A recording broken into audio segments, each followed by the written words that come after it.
আজি আমি আপোনালোকৰ মাজত লৈ আহিছোঁ বিশ্বৰ বিভিন্ন বিষয়ৰ জনক।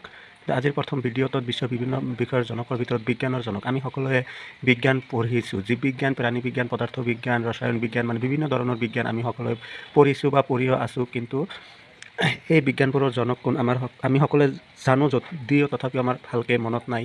কিন্তু মোৰ এই ভিডিঅ'টোৰ জৰিয়তে বিজ্ঞানৰ জনক কোন, বিষয়ৰ জনক কোন হয়, গোটেইখিনি আলোচনা কৰা আছে। আপোনালোকে এবাৰ চাই ল'ব, চোৱাৰ পিছত আপোনালোকৰ মনত পৰি যাব, যদিও আপোনালোকে জানে। প্ৰথমতে হ'ল বিজ্ঞানৰ জনক কোন? বিজ্ঞানৰ জনক হ'ল থেলিছ। দ্বিতীয় প্ৰশ্নটো হ'ল যে জীৱবিজ্ঞানৰ জনক কোন? জীৱবিজ্ঞানৰ জনক হ'ল এৰিষ্টটল। 3 নম্বৰ প্ৰশ্ন হ'ল প্ৰাণী বিজ্ঞানৰ জনক কোন? প্ৰাণী বিজ্ঞানৰ জনক হ'ল এৰিষ্টটল। 4 নম্বৰ হ'ল ৰসায়ন বিজ্ঞানৰ জনক কোন? ৰসায়ন বিজ্ঞানৰ জনক হ'ল জাবিৰ ইবনে হায়ান। জাবিৰ ইবনে হায়ান।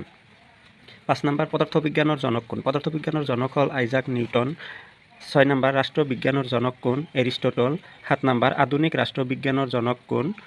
Nicolas Machiavelli. 8 নম্বৰ অৰ্থনীতিৰ জনক কোন? অৰ্থনীতিৰ জনক হ'ল এডাম স্মিথ। 9 নম্বৰ সমাজ বিজ্ঞানৰ জনক কোন? অবাৰ্ট কৰ। 10 নম্বৰ চিকিৎসা বিজ্ঞানৰ জনক কোন? ইবনে সিনহা। আজিৰ এইটো ভিডিঅ'তে 10টা প্ৰশ্ন আলোচনা কৰা হ'ল। আপোনালোকে নেক্সট ভিডিঅ'ত আৰু কেইটামান প্ৰশ্ন পাই যাব।